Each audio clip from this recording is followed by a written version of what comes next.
Let's start to solve the questions and exercises. Question number 1. Answer these questions orally. What kind of the festivals you enjoy thoroughly? Answer number 1. I enjoy religious festivals as Holi and Deepavali. Question number 2. Which is your native place and its traditional festivals? Answer 2. My native place is Nawabganj, Bareilly, UP. Its traditional festival is Holi and Deepavali. What is your mother tongue? Answer 3. My mother tongue is Hindi. Question number 4. Do you speak any language other than your mother tongue? Yes, I can speak English. Question number 5. Also ask these questions from your neighbors, relatives, friends, etc. This is the oral question, so this can not be written. ये आपको बात करनी है अपने पड़ोसियों से, relative से, friend से. Second question B. Tick the correct option. Festival of lights is called A Eid, B Christmas, C option is Diwali. तो lights, festival of lights is called Diwali. C option is correct. Number 2. The festival of colours is Baisakhi, Onam, Holi. तो colours, this is Holi. Now Onam is celebrated in option A Punjab, option B Kerala, option C Tamil Nadu. Kerala, B option is right. Republic Day is our national festival, harvest festival, religious festival. तो Republic Day, this is the A option is right, national festival. Celebrations of festivals are called festivities, activities, connectivities. A option is right, festivities. When and where these special days are celebrated?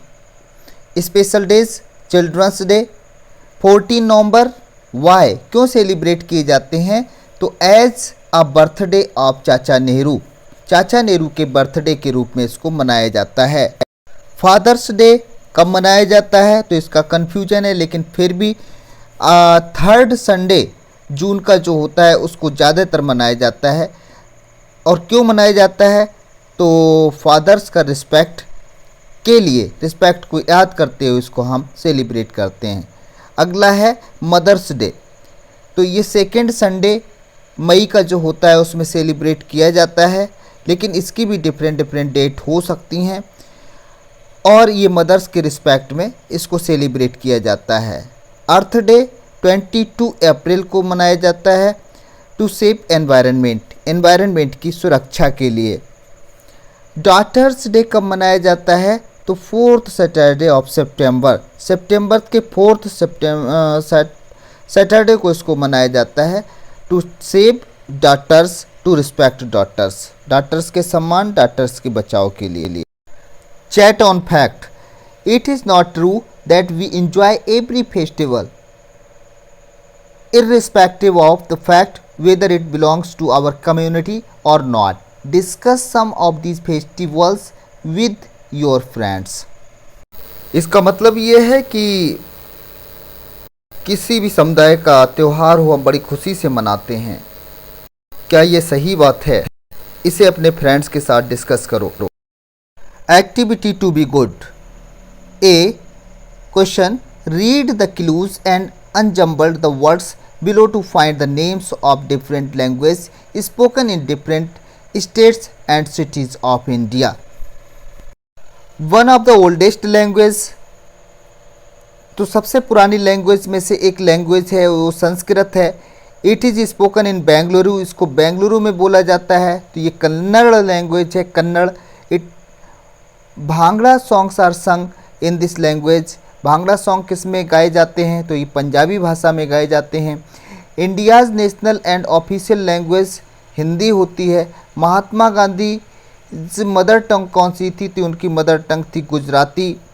Reno roams in the land of this language, जहाँ पर रिनोज यानी कि गैंडा रहा करते हैं वहाँ की भाषा क्या है? तो ये मुझे क्लियर नहीं है कौन सी भाषा है, नेट से देख लीजिएगा. Spoken in the land of the sun temple, sun temple जहाँ है वहाँ कौन सी भाषा बोली जाती है, तो वहाँ उड़िया बोली जाती है। Written from right to left, जो दाहिने हाथ से बाएं हाथ की तरफ लिखी जाती है वो कौन सी भाषा होती है, तो वो उर्दू होती है। Spoken in land of Chhatrapati Shivaji, Chhatrapati Shivaji की जो भाषा थी वो मराठी थी। You will hear it in Chennai, आप इसे चेन्नई में सुन सकेंगे, तो ये तमिल लैंग्वेज होती है। There are some festivals name hidden in the grid, match them with the figure alone. यहाँ पर जो ग्रिड बना है उसमें कुछ फेस्टिवल्स के नाम दिए हैं, उनको फाइंड आउट करना है, साथ ही साथ उनको मैच भी करना है जो पिक्चर्स बनी हुई हैं। तो इसमें हमें मैच कर लेना है। सबसे पहले हमें फाइंड करेंगे ग्रिड में, तो सबसे पहली थर्ड लाइन में जो दिया गया है वो बिहू है, और उसके बाद 1 2 3 4 5 लाइन में ओनम दिया है लास्ट साइड में। फिर उससे नीचे और आ जाएंगे तो ईद उल फितर दिया हुआ है। फिर और नीचे आएंगे, नीचे से थर्ड लाइन में जन्माष्टमी है, उससे नीचे गुरु पर्व है, उससे सबसे लास्ट में बुद्ध पूर्णिमा है। वर्टिकली सेकेंड रो में दिवाली दिया हुआ है। तो अब इनको जो फ़ोटो दिए हैं उनसे मैच कर लेंगे। सबसे पहला फ़ोटो जो है ईद उल फितर का है, उसके नीचे लेफ़्ट हैंड पे ही ओनम का फ़ोटो है, उसके नीचे और आ जाएंगे तो गुरु पर्व का फ़ोटो है, पिक्चर दिया है, उसके नीचे और आ जाएंगे बिहू का फ़ोटो दिया गया है। फिर राइट हैंड पे पहुंचते हैं और ये बुद्ध पूर्णिमा है, और इससे ऊपर पहुंचते हैं तो ये जन्माष्टमी का फ़ोटो है। Now think and tell, give reasons for the celebrations. Celebrations ये क्यों किए जाते हैं, क्यों इनको मनाया जाता है। नंबर 1 से लेकर 5 तक दिए हैं, दिवाली, दशहरा, इंडिपेंडेंस डे, जन्माष्टमी, ओणम। तो इनका सबका कारण पीछे आपके टेक्स्ट में यानी कि आपके चैप्टर में दिया गया है, उससे आपको इसको नोट कर लेना है। We have our own culture in the language we speak, the food we eat, the way we dress, how we worship, the festivals we celebrate and how we relate to each other. जो भाषा हम बोलते हैं उस भाषा के अंतर्गत हमारे अपने कल्चर, हमारी अपनी संस्कृति आती है। हमारा खाना अलग होता है, हमारी ड्रेस अलग हो सकती है, हम पूजा अलग तरह से कर सकते हैं, और हम अपने त्योहारों को अलग तरीके से मना सकते हैं, लेकिन फिर भी एक दूसरे से कनेक्शन रहता है, एक दूसरे से जुड़ाव रहता है। ऐसा कैसे हो सकता है? Is this right for us to think that only our culture is the best? क्या ऐसा सोचना उचित रहेगा कि हमारी संस्कृति, हमारा कल्चर सबसे बढ़िया है, सबसे बेहतर है? Discuss with your parents and your teacher. अपने टीचर से और अपने पेरेंट्स से इस चीज़ के बारे में डिस्कस करिए। तो ये केवल लाइफ स्किल वाला जो कॉलम है, पोर्शन है, स्पीकिंग के लिए है। You have to talk in class in English. And second last is gain of the day. Every culture has its special values. हर किसी कल्चर की, हर किसी संस्कृति की अपनी कीमत होती है, अपनी वैल्यू होती है, अपनी गुणवत्ता होती है। एंड फेस्टिवल्स, और त्योहारों का भी ऐसी महत्व होता है। Respect and aspire to learn from there. उनका सम्मान करो, उनसे सीखने की उम्मीद करो। My dear students, this chapter is over.